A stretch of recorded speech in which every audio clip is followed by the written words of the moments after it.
और वहां पर सूत जी महाराज 88,000 शौनकादि मुनियों को पुराणों की कथा सुनाते और पुराणों की कथा का उपदेश करते। वहीं से इसकी भूमिका प्रकट होती है कि नैमिषारण्य की पावन धरती पर 88,000 शौनकादि मुनि एकत्रित हुए और उन्होंने एक बहुत बड़ा धार्मिक अनुष्ठान किया और अपने धार्मिक अनुष्ठान यज्ञ कर्म से निवृत्त होने के बाद सूत जी के चरणों में जाकर के बैठ जाते थे और सूत जी से निवेदन करते थे, आप कृपा करके हमें मंगलमयी कथा सुनाओ। और शौनकादि मुनियों के प्रश्न करने पर सूत जी उनको कथा सुनाने लगे। शौनकादि मुनियों का मतलब 88,000 महर्षियों में जो उनके कुलपति थे उनका नाम शौनक था। शौनक जी आगे बैठते थे और उनके पीछे 88,000 मुनि लोग बैठते थे। शौनक जी उनका नेतृत्व करते थे। तो शौनक जी ने सूत जी से प्रश्न किया नैमिषारण्य में कि भगवन सूताख्या ही कथा सारम मम कर्ण रसायनम, आप कृपा करके ऐसी कथा सुनाओ जो कथा मेरे कानों में प्रविष्ट हो और रसायन का काम करे, जिस कथा को सुनकर के हमारे अज्ञान का नाश हो, भगवान श्री कृष्ण की प्राप्ति हो और ये मानव जीवन सफल हो। ऐसा प्रश्न जब किया तो सूत जी महाराज ने उन शौनकादि मुनियों को कथा सुनाते हुए कहा, देखो भगवान की कथा मन को पवित्र करने वाली है। मन को पवित्र करने के लिए कथा ही एकमात्र साधन है। एतस्माद् अपरम किंचिन मनः शुद्धै न विद्यते। भगवान की कथा के अतिरिक्त मन को शुद्ध करने वाला दूसरा कोई साधन नहीं। तन तो हम बहुत शुद्ध कर लेते हैं, खूब विविध उपचारों से स्नान करके शुद्ध पवित्र हो जाते हैं। तीर्थों में स्नान करके हम पवित्र हो जाते हैं, लेकिन मन पवित्र नहीं होता। मन में वही पाप, वही दुर्गुण, वही भावनाएं भरी रह जाती। और मन जब तक शुद्ध नहीं हो तब तक परम शांति, परम आनंद और परम कल्याण जीव का नहीं होता। मन को शुद्ध करने का क्या उपाय है? मन कैसे शुद्ध हो?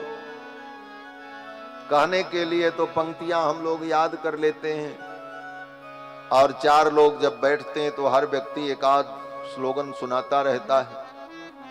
क्या बोले? मन चंगा तो कठौती में गंगा, सबको याद रहता है, लेकिन मन चंगा होता ही नहीं। मन तो नंगा ही बना है। मन चंगा तो कठौती में गंगा कहने से मन चंगा नहीं होगा। एक दूसरे से वार्ता करेंगे तो कहते हैं, देखो भाई मन में कोई पाप नहीं रखना चाहिए। बातें बड़ी बड़ी करते हैं, लेकिन मन चंगा कैसे हो इसका कोई उपाय नहीं करते। मन कैसे शुद्ध हो इसका कोई उपाय हम नहीं करते। केवल मन के चंगा होने की, शुद्ध होने की बातें करते हैं, इसकी महिमा कहते हैं। तो मन को चंगा करने का, शुद्ध करने का उपाय क्या है? तो वेद व्यास जी उपाय बता रहे हैं, इसको नोट कर लेना। क्या उपाय है? बोले भगवान की कथा सुनोगे तभी मन चंगा होगा, नहीं तो नहीं होगा। कुछ भी कर डालो, कितना भी जप करो, तप करो, मंदिर में जाओ, गंगा स्नान करो, तीर्थों में घूमो, दान करो, लेकिन मन तभी पूर्ण रूप से शुद्ध होगा जब भगवान की कथा श्रवण करें। दत्त चित्त होकर 4 घंटे 3 घंटे भगवान की कथा में मन लगेगा, इन विषयों को हम श्रवण करेंगे तब हमारा मन चंगा होगा। इसीलिए सूत जी कहते हैं कि एतस्माद् अपरम किंचिन मनः शुद्धै न विद्यते। भगवान की कथा के अतिरिक्त मन को शुद्ध करने वाला दूसरा कोई साधन नहीं जिससे मन शुद्ध हो। और मैं तुम्हें एक आख्यान सुनाता हूं। सूत जी कहते हैं, हे मुनियों, ये भगवान की कथा बड़ी दुर्लभ है, सबको नहीं मिलती, भाग्यशाली प्राणी को ही मिलती। और कितने लोग तो कथा में आकर के बैठ जाते हैं, उनको भी नहीं मिलती। बोले क्यों? बोले कथा में आने के बाद वो कुंभकर्ण की पत्नी भी उनके पास आ जाती है। वो कुंभकर्ण की पत्नी जान मालूम है, निद्रा देवी। कथा में आए, बढ़िया सोफा लगाए, सोफा पे बैठे, पंखा चल रहा है, नींद आ जाती। भगवती निद्रा देवी उनकी सेवा करती रहती हैं, कथा में आकर के भी कथा उनको नहीं मिलती। दुर्भाग्य होता है। कथा में आकर दत्तचित्त होकर भगवान की कथा को सुन लेना, यह भी साधारण बात नहीं, ये बहुत बड़ी तपस्या है महाराज।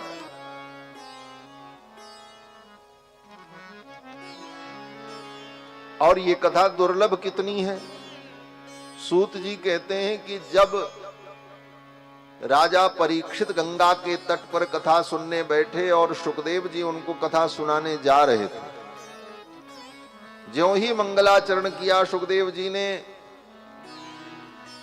कथा सुनाने के लिए, तब तक स्वर्ग से देवता आ गए। इंद्र, वरुण, कुबेर इत्यादि देवता आए और उन देवताओं के राजा इंद्र अपने हाथ में अमृत कलश लिए हुए थे, अमृत का घड़ा।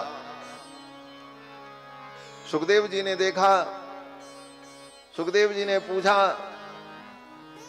कैसे आगमन हुआ आप लोगों का?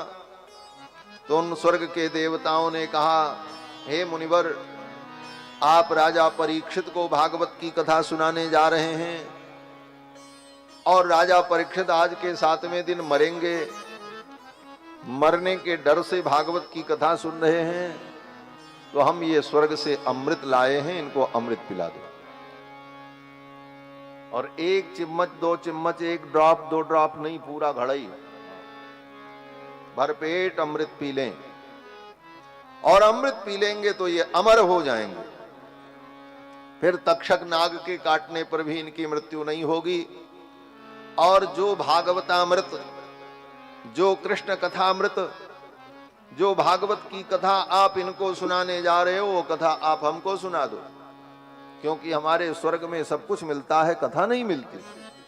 स्वर्ग में अमृत तो है, अप्सराएं तो हैं, बड़े बड़े गंधर्व गायक गुणी जन तो हैं, सब प्रकार का ऐश्वर्य है, सब प्रकार की समृद्धि है स्वर्ग में, लेकिन स्वर्ग में कथा नहीं मिलती। इसलिए ये आप अमृत ले लो और कथा हमको सुना दो, अमृत इनको पिला दो और ये कथा अमृत हमको पिला दो। सुधा कुंभम गृहीत्वैव देवाः तत्र समागमन।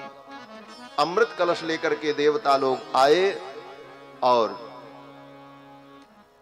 कहा कि कथा सुधाम प्रयच्छस्व गृहीत्वैव सुधामिमाम। इस सुधा को, इस अमृत को लेकर आप कथामृत हमें प्रदान कर दें, और इसका परिणाम ये होगा कि प्रपास्यामो वयम सर्वे श्रीमद्भागवतामृतम। हम सब लोग श्रीमद्भागवतामृत को पी लेंगे और राजा परीक्षित अमृत पी लेंगे। लेकिन धन्य राजा परीक्षित। सूत जी कहते हैं, हे मुनियों, राजा परीक्षित ने उन देवताओं को लौटा दिया, बोले चले जाओ, अपना अमृत ले जाओ, मुझे अमृत नहीं पीना है, मुझे भागवतामृत पीना है। स्वर्ग के अमृत का तिरस्कार कर दिया इस कथा के लिए।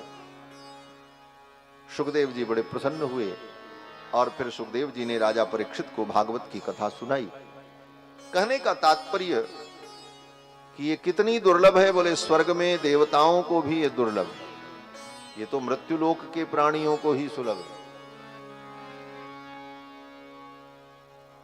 सूत जी कहते हैं, मैं तुम्हें एक आख्यान सुनाता हूं। एक बार देवर्षि नारद घूमते घूमते अनेक तीर्थों में भ्रमण करते हुए वृंदावन पहुंचे। वृंदावन जब पहुंचे तो वृंदावन में जमुना के तट पर उनको एक दृश्य दिखाई पड़ा। एक महिला युवती रो रही थी और उसके अगल बगल दो बूढ़े व्यक्ति पड़े थे, अचेत, बेहोश। नारद जी समझ नहीं पाए मामला क्या है, माजरा क्या है। तब तक उस स्त्री ने नारद जी को देखा और उसने कहा कि भो भो साधो क्षणम तिष्ठ, हे साधु थोड़ी देर के लिए रुक जाओ, मेरी समस्या सुन लो। नारद जी रुक गए। नारद जी ने पूछा क्या बात है देवी, आप कौन हो? तो उस देवी ने कहा मैं भक्ति महारानी हूं। दक्षिण देश में, द्रविड़ देश में मैं उत्पन्न हुई, मेरा नाम भक्ति है और ये दोनों जो अगल बगल पड़े हुए बूढ़े हैं ये मेरे पुत्र हैं। एक का नाम ज्ञान है, एक का नाम वैराग्य है। बोले आप जवान हो और आपके ये दोनों बेटे बूढ़े हो गए? नारद जी ने पूछा। माँ बाप बूढ़े होते हैं तो बेटा जवान होता है, और माँ बाप जवान हो और बेटा ही बूढ़ा हो जाए, ये तो उल्टी बात हुई। क्या कारण है? तो भक्ति महारानी ने कहा कि ज्ञान वैराग्य नामानौ काल योगे न जर्जरौ। ये ज्ञान और वैराग्य ये दोनों मेरे बेटे हैं, लेकिन काल के प्रभाव से ये बूढ़े हो गए।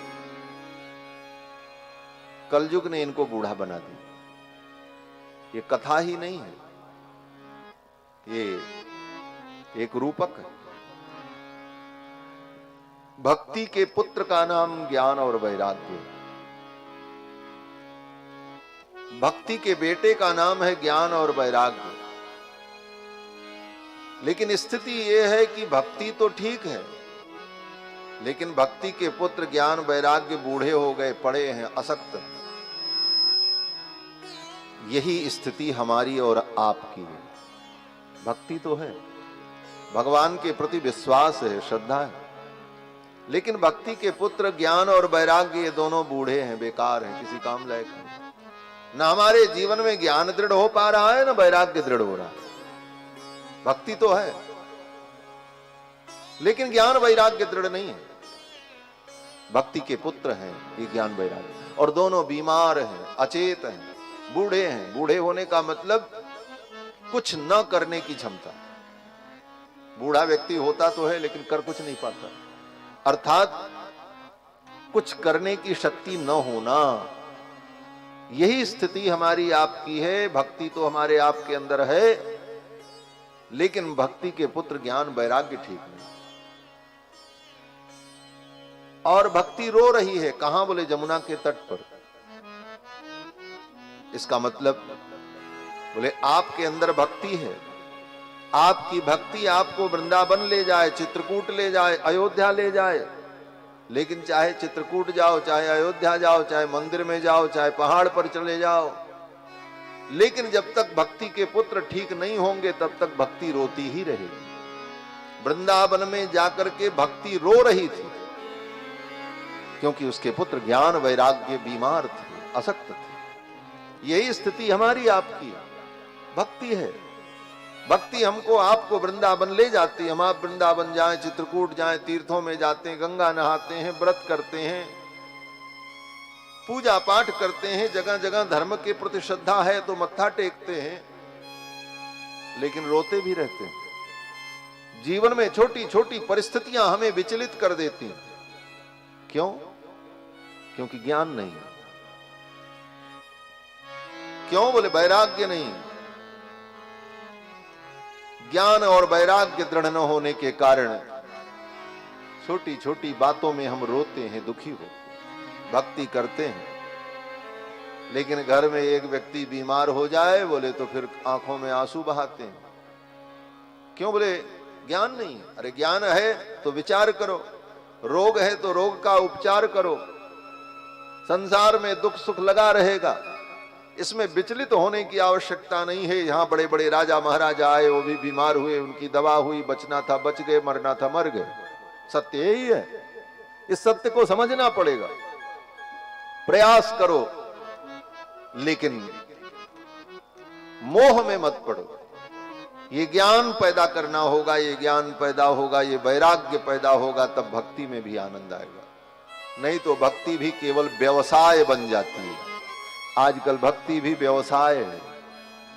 उस व्यवसाय की बात मैं नहीं कर रहा हूं जो व्यवसायी लोग करते हैं। व्यवसाय का मतलब लेन देन। भक्ति आज लेन देन तक सीमित हो गई। लोग भक्ति भी करते हैं तो बस इसीलिए भगवान से कुछ लेना है इसलिए भक्ति करना। 2 पैसे का फूल, फोकट का पानी भगवान को चढ़ा करके करोड़ों का काम करवाने के लिए मंदिर दौड़ दौड़ जा रहे हैं। महाराज हमारा ये काम हो जाए, ये हो जाए। और मूर्खों की स्थिति ऐसी भयानक कि आज टीवी चैनल पर, सोशल मीडिया के माध्यम से कितने ऐसे ठग बैठे हुए जो रात दिन यही उपाय बता रहे हैं, आओ ये भक्ति करो, ऐसे करो तो तुम्हारा ये काम बन जाएगा, इतने बेलपत्र चढ़ाओ, ये लिख करके तुम्हारा ये काम बनेगा, एक लोटा जल समस्त समस्याओं का हल। ऐसे ऐसे उपदेश दिए जा रहे हैं। इस प्रकार की व्यावसायिक भक्ति, भगवान से भी व्यवसाय के लिए भक्ति, भगवान ये काम करो, हम आपको 1 लोटा पानी चढ़ाएंगे। किसी ने कहा ये करो, इससे ये फायदा, बस इसी फायदे के चक्कर में भक्ति भी व्यवसाय बन करके रह गई। भक्ति क्यों की जाती है? भक्ति के पुत्र ज्ञान वैराग्य हो, संसार से हमें वैराग्य हो, संसार में हमें ज्ञान प्राप्त हो, हम ज्ञान दृढ़ करें जिससे हमें वास्तविक सुख और शांति आनंद की प्राप्ति हो। उस दिशा से भटककर व्यावसायिक भक्ति में लग गए। भागवत इन्हीं चीजों का उत्तर देते। कथा सुनाने के लिए तो भाई 2-4 कीर्तन करावे, नाचो गाओ, सब बैठे ही हैं हमारे साथ, सब अगोर रहे हैं कि कब मौका मिले तो, लेकिन कुछ समझना भी चाहिए ये भागवत क्यों है, इसका उद्देश्य क्या है। भक्ति के पुत्र ज्ञान वैराग्य बीमार थे, भक्ति रो रही थी वृंदावन। हम आप भी रो रहे हैं क्योंकि हमारा आपका ज्ञान वैराग्य दृढ़ नहीं है। ज्ञान वैराग्य दृढ़ होगा तो रोना धोना और दुख अपने आप समाप्त हो जाएगा। नारद जी ने कहा अच्छा मैं क्या करूं? भक्ति महारानी ने कहा मेरे पुत्रों को ठीक कर दो। नारद जी ने सोचा ज्ञान वैराग्य को ठीक करने के लिए क्या करें? गीता सुनाई, उपनिषद सुनाया, न ज्ञान ठीक हुआ न वैराग्य ठीक हुआ। दोनों ज्यों के त्यों पड़े रहे। तब आकाशवाणी हुई। आकाशवाणी ने कहा नारद एतदर्थम तु सत्कर्म सुरर्षे तुम समाचर। हे देवर्षि इनके लिए सत्कर्म करो। नारद जी ने सोचा कौन सा सत्कर्म करें? आकाशवाणी तो इतना ही कह करके बंद हो गई। तब नारद जी सत्कर्म की परिभाषा जानने के लिए निकल पड़े और उत्तराखंड पहुंचे। वहां पर सनकादिक मिले और सनकादिकों ने उत्तर दिया भागवत की कथा सुनाओ, ज्ञान वैराग्य दृढ़ हो जाएगा। फिर तो नारद जी ने गंगा के तट पर हरिद्वार में भागवत की कथा का आयोजन किया। बोले सुनाएगा कौन? सनकादिकों ने कहा हम सुनाएंगे। ब्रह्मा जी के मानस पुत्र सनक, सनंदन, सनातन, सनत कुमार, ये 4 भाई, ये चारों आए। इन चारों का एक ही काम है, केवल कथा सुनना और सुनाना, दूसरा काम करते ही नहीं। आशा बसन व्यसन यह तिन्हीं, रघुपति चरित हो ही तह सुने। तुलसीदास जी लिखते हैं रामायण। देखत बालक बहुकालीना, ब्रह्मानंद सदा लय लीना। देखने में ये चारों बालक रहते हैं लेकिन ब्रह्मानंद में डूबे रहते हैं। यही चारों आए और कहा चलो हम कथा सुनाते हैं। गंगा के तट हरिद्वार पर कथा का आयोजन हुआ। नारद जी ने कथा का आयोजन किया। बड़े बड़े ऋषि मुनि महात्मा लोग कथा सुनने के लिए वहां आए। क्यों? बोले सनकादिक कथा सुनाने जा रहे हैं और नारद जी आयोजक हैं। कौन कौन कथा सुनने आए? व्यास जी लिखते हैं कि भृगुर वसिष्ठश्च वनश्च गौतमो मेधातिथिर देवल देवरातौ। भृगु, वशिष्ठ, च्यवन, मेधातिथि, देवल, देवरात जैसे महामुनि लोग कथा सुनने के लिए आए। और अकेले नहीं आए। सर्वेप्यमी, सब सर्वेप्यमी, ये सभी सहपुत्र शिष्या स्वस्त्री विराजुत रति प्रणयेन युक्ता, अपनी पत्नी को, अपने पुत्र को और अपने शिष्य को, सबको लेकर के कथा सुनने आए। और कथा सबको सुननी चाहिए। आजकल लोग तो कहते महाराज ये कथा उठा तो बूढ़े लोगों को सुनना चाहिए। अभी तो सब काम धाम कर ले, फिर बूढ़े हो जाएंगे कथा सुनेंगे। बोले बूढ़े आदमी कथा सुनेंगे उनका कुछ फर्क नहीं पड़ेगा, जवान कथा सुनेंगे तो उनका जीवन बन जाएगा। बूढ़ा व्यक्ति सुने ठीक है, हम ऐसा नहीं कहते न सुने, नहीं तो आप कहो कि महाराज मना कर रहे हैं कथा सुनने से। कारण मैं बता रहा हूं। कारण यह है कि वृद्ध व्यक्ति वृद्धावस्था में जब कथा सुनेगा, तो जब कभी कथा सुना ही नहीं है तो उसको तो आधी बात समझ में नहीं आएगी। फिर समझते समझते जब लगातार वो सुनता रहेगा तब कुछ समझ पाएगा। और वृद्धावस्था में लगातार कथा सुनना कितना कठिन है। बोले शरीर दर्द करता, न बैठ सकते, न उठ सकते, न चल सकते। और जब सब कुछ सुन करके समझ आई तो जो समझा उसका जीवन में आचरण करने का समय नहीं बचा। अब तो चलने की तैयारी हो गई, फिर सुनने का फल क्या भैया। तो सच पूछो तो कथा नई पीढ़ी को सुनना चाहिए, युवा वर्ग को सुनना चाहिए, जिससे उनके पास जो समय है वो समय का सदुपयोग कर सके, उनके जीवन में परिवर्तन आ सके। इसीलिए वे मुनि महात्मा अपने पुत्र को, अपनी पत्नी को, अपने शिष्य को, सबको लेकर के आए। बोले सब कथा सुनने चलो। सर्वेप्यमी मुनिगणा सहपुत्र शिष्याः, और सब आए कथा सुनने के लिए। और जब कथा प्रारंभ हुई तो ज्ञान वैराग्य भक्ति भी आई, क्योंकि ज्ञान वैराग्य भक्ति को ठीक करने के लिए नारद जी ने कथा का आयोजन किया था। भक्ति महारानी अपने पुत्र ज्ञान वैराग्य को लेकर के पहुंच गई। कथा शब्दम समाकर्ण्य तत्रिकम तरुणायते, कथा होने जा रही है सुनकर के तत्रिकम तरुणायते। भक्ति ज्ञान वैराग्य तीनों तरुण हो गए और वहां पहुंचे। गंगा के तट पर कथा प्रारंभ हुई। जब कथा प्रारंभ हुई, सनकादिक कथा का वर्णन करने लगे और मुनि महात्मा लोग बैठे थे। तब तक कथा के बीच में उधर श्रोता इधर वक्ता, और श्रोता वक्ता के बीच में जो जगह होती है, जैसे यहां सामने खाली जगह है, वहां किसी को आने के लिए मना कर दिया जाता है। हमारे विनोद शास्त्री जी ने आज मना किया सबको, रस्सी से इधर मत आना। वो जगह खाली रहे, वहां कोई ना आवे। वही जगह वहां भी खाली थी। वो खाली क्यों रखी जाती है? बोले वो जगह खाली रहे, भक्ति महारानी वहीं तो आएंगी। श्रोता और वक्ता के बीच की जो जगह है वो इसीलिए खाली रहती है, वहां भक्ति महारानी विराजे। वक्ता और श्रोता के बीच में भक्ति न हो तो फिर ये कथा कैसे होगी? श्रोता और वक्ता के बीच में भक्ति ही तो विराजती है। अब वहां जब कथा हो रही थी गंगा के तट पर, तो श्रोता और वक्ता के बीच में जो खाली जगह थी वहां भक्ति महारानी आ गई। और अकेले नहीं आई, अपने पुत्र ज्ञान वैराग्य को लेकर के आई। और ज्ञान वैराग्य को लेकर के जब आई तो वो कुछ गुनगुना रही थी। क्या गुनगुना रही थी? बोले श्री कृष्ण गोविंद हरे मुरारे नाथेति नामानि मुहुर्वदन्ति। ये बड़ा प्रसिद्ध कीर्तन है भगवान का। श्री कृष्ण गोविंद हरे मुरारे, हे नाथ नारायण वासुदेव।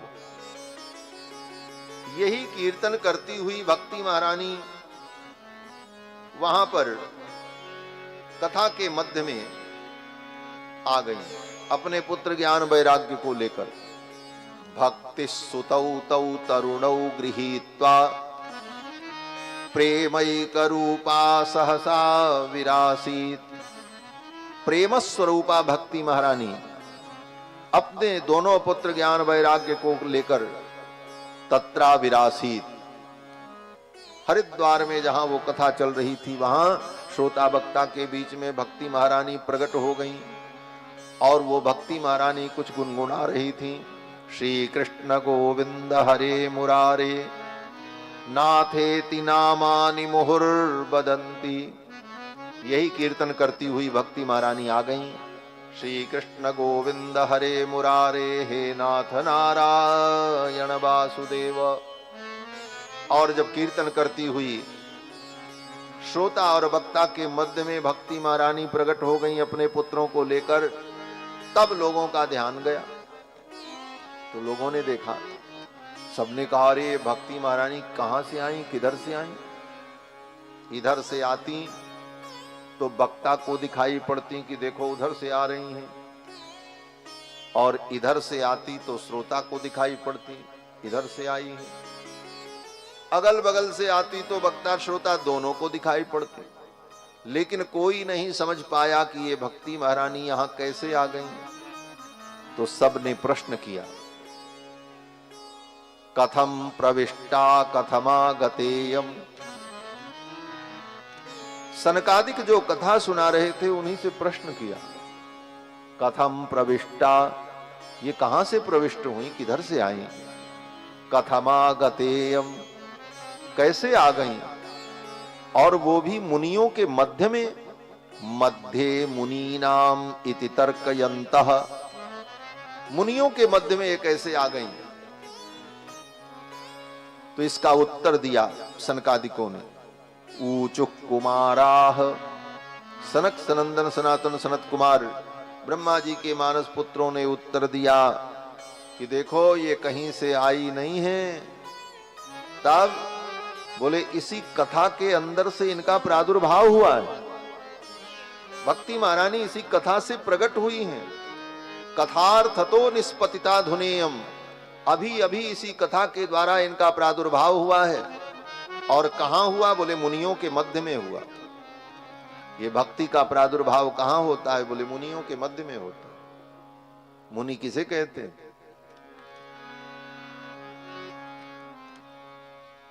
जो लाल पीला कपड़ा पहने जटा रखा ले वो मुनि। मुनि की परिभाषा है, मुनि का मतलब होता है मंतारो, वेद शास्त्रार्थ तत्वावगंतारो मुनयः मननशीलाः। जो शास्त्र को सुनकर, रामायण गीता भागवत आदि शास्त्रों को सुन करके उसका मनन करता है वो मुनि। जो मनन करे, आप रामायण भागवत गीता सुन लो और इसका मनन न करो तो भक्ति जीवन में नहीं आएगी कभी। कितने लोग सुनते हैं और सुन करके चले जाते हैं, इस कान से सुने उस कान से निकाल दिया। लेकिन सुनने के बाद इसका जीवन में जब मनन होता है तब भक्ति का प्रादुर्भाव होता है। इसीलिए मननशील उन मुनियों के मध्य में भक्ति का प्रादुर्भाव हुआ। मध्ये मुनि नाम इति तर्कयन्तः। और भक्ति महारानी कीर्तन कर रही थी। सनकादिकों ने कहा ये कहीं से आई नहीं है, इसी कथा से प्रकट हुई। कथा को सुन करके जब व्यक्ति कथा का मनन करता है तो इसी कथा से भक्ति महारानी हमारे जीवन में आ जाती है। और अकेले नहीं आती, अपने पुत्र ज्ञान वैराग्य को लेकर के आती। जीवन में भक्ति आ जाए और ज्ञान वैराग्य के सहित आ जाए, यही जीवन की धन्यता है, यही जीवन का परम लाभ है। अब भक्ति महारानी जब आ गई कीर्तन करती हुई, तो भक्ति महारानी ने पूछा सनकादिकों से, भगवान हम कहां बैठे, हमारे लिए कोई स्थान बताओ। आपकी कथा में मैं आ गई हूं अपने पुत्र ज्ञान वैराग्य को लेकर के, कहां बैठूं। तो सनकादिकों ने कहा, हे देवी, ये जितने श्रोता बैठे कथा सुन रहे हैं ना, इन्हीं के मन में जाकर के आप बैठ जाओ, इन्हीं के मन में जाकर के आप विराजमान हो जाओ। निरंतरम वैष्णव मानसानी, इन वैष्णव भक्तों के मन में जाकर के आप निवास करो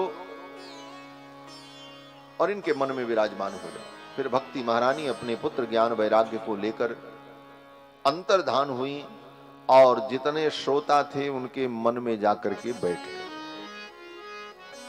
अब इस कथा का क्या मतलब हुआ?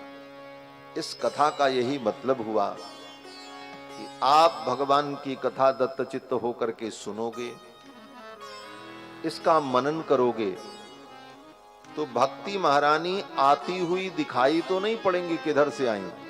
प्रश्न यही था, कथम प्रविष्टा कथमागतेयम, कहां से आई, किधर से आई, किसी ने नहीं देखा।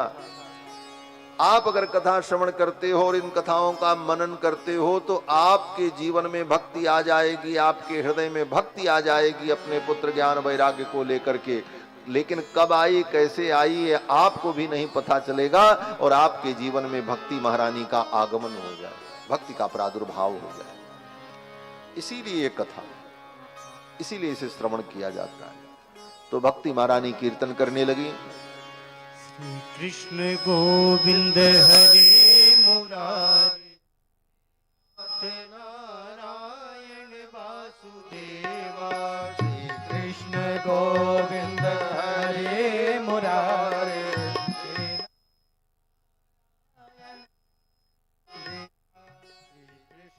गोविंद हरे मुरारी, हे नाथ नारायण वासुदेवा।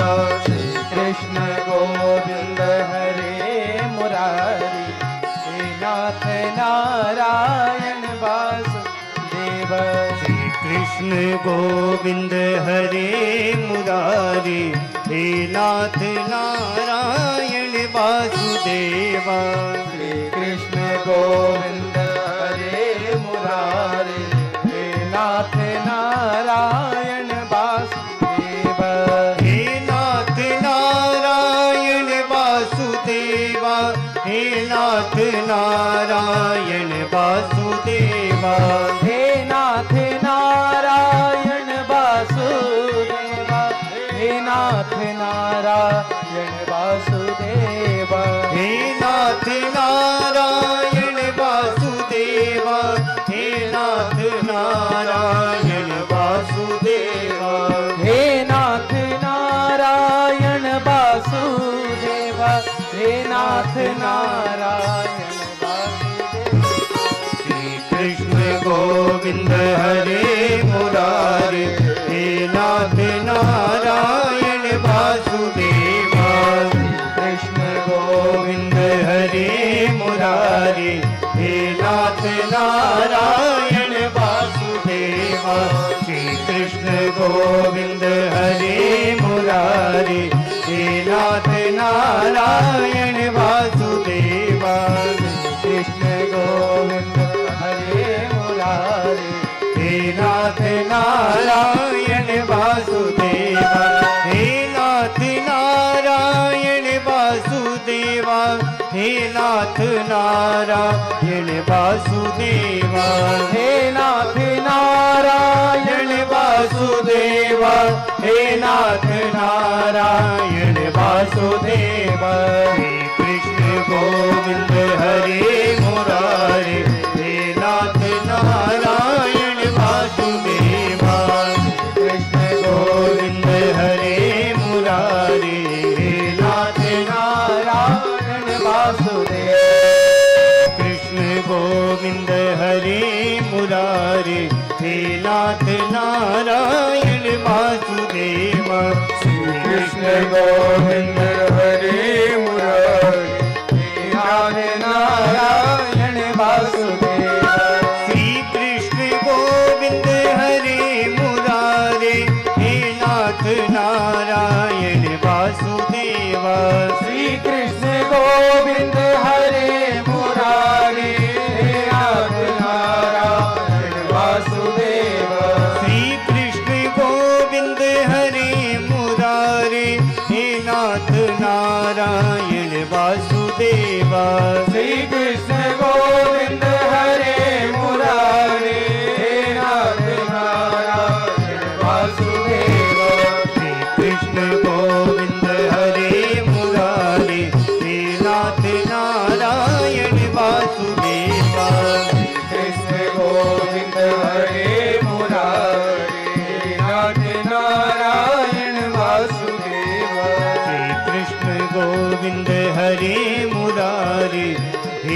नाथ नारायण वासुदेवा।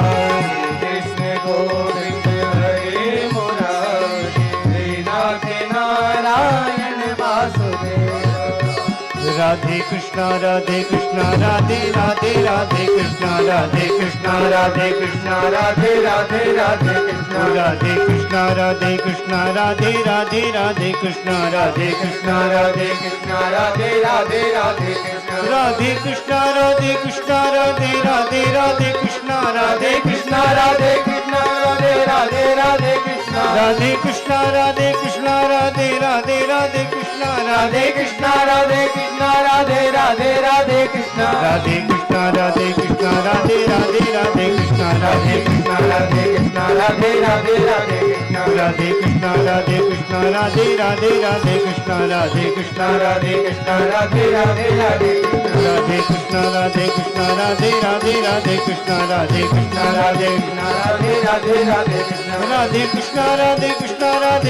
राधे कृष्ण राधे कृष्णा राधे कृष्णा राधे राधे राधे कृष्णा राधे कृष्ण राधे कृष्ण राधे राधे राधे कृष्ण राधे कृष्णा राधे कृष्णा राधे राधे राधे कृष्णा राधे कृष्ण राधे कृष्ण राधे राधे राधे कृष्ण राधे कृष्णा राधे कृष्णा राधे राधे राधे कृष्णा राधे कृष्णा राधे कृष्णा राधे राधे राधे कृष्ण राधे कृष्णा राधे कृष्णा राधे राधे राधे कृष्णा राधे कृष्णा राधे कृष्ण राधे राधे राधे राधे कृष्णा राधे कृष्णा राधे राधे राधे कृष्णा राधे कृष्णा राधे कृष्ण राधे राधे राधे कृष्ण राधे कृष्णा राधे कृष्णा राधे राधे राधे कृष्णा राधे कृष्ण राधे कृष्ण राधे राधे राधे राधे कृष्णा राधे कृष्णा राधे राधे राधे कृष्णा राधे कृष्णा राधे कृष्ण राधे राधे राधे कृष्ण राधे कृष्णा राधे कृष्णा राधे राधे राधे कृष्णा राधे कृष्ण राधे राधे राधे कृष्ण राधे कृष्णा राधे कृष्णा राधे राधे राधे कृष्णा राधे कृष्ण राधे कृष्ण राधे राधे राधे कृष्ण श्री कृष्ण गोविंद हरे मुरारे नाथ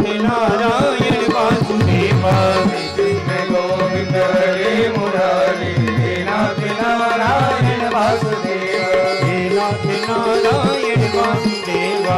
हे नाथ नारायण वासुदेव हे नाथ नारायण वासुदेवा। हे नाथ नारायण वासुदेव। बोलो श्री कृष्णचंद्र भगवान की जय। राधा कृष्ण भगवान की जय। जय जय श्री श्री राधे श्याम। भक्ति महारानी स्वस्थ हो गई, उनके पुत्र ज्ञान वैराग्य स्वस्थ हो गए। ये प्रसंग सूत जी ने शौनकादि मुनियों को सुनाया और फिर धुंधकारी का आख्यान सुनाया, जो भूमिका में मैंने आपको बताई। इस कथा को सुनकर के धुंधकारी जैसे प्रेत को प्रेत योनि से मुक्ति की प्राप्ति हो गई। एक अध्याय में श्रीमद् भागवत महापुराण सुनने की विधि का वर्णन करके बताया। सुंदर मुहूर्त हो, 7 दिन का अनुष्ठान हो, 5 ब्राह्मणों का वर्ण हो, वर्णम पंच विप्राणाम कथा भंग निवृत्ते, और वक्ता का चयन हो। वक्ता कैसा हो तो वक्ता का लक्षण बताया। विरक्तो वैष्णवो विप्रो, विरक्त हो, वैष्णव हो और ब्राह्मण हो। वेद शास्त्र विशुद्ध कृत, वेद और शास्त्र को उसने पढ़ा हो। दृष्टांत कुशलो धीरः, अनेक प्रकार के दृष्टांत दे करके विषय वस्तु को स्पष्ट करने की जिसके अंदर क्षमता। वक्ता कार्योति निस्पृह, ऐसे निस्पृह वक्ता का चयन करना चाहिए। भागवत सुनने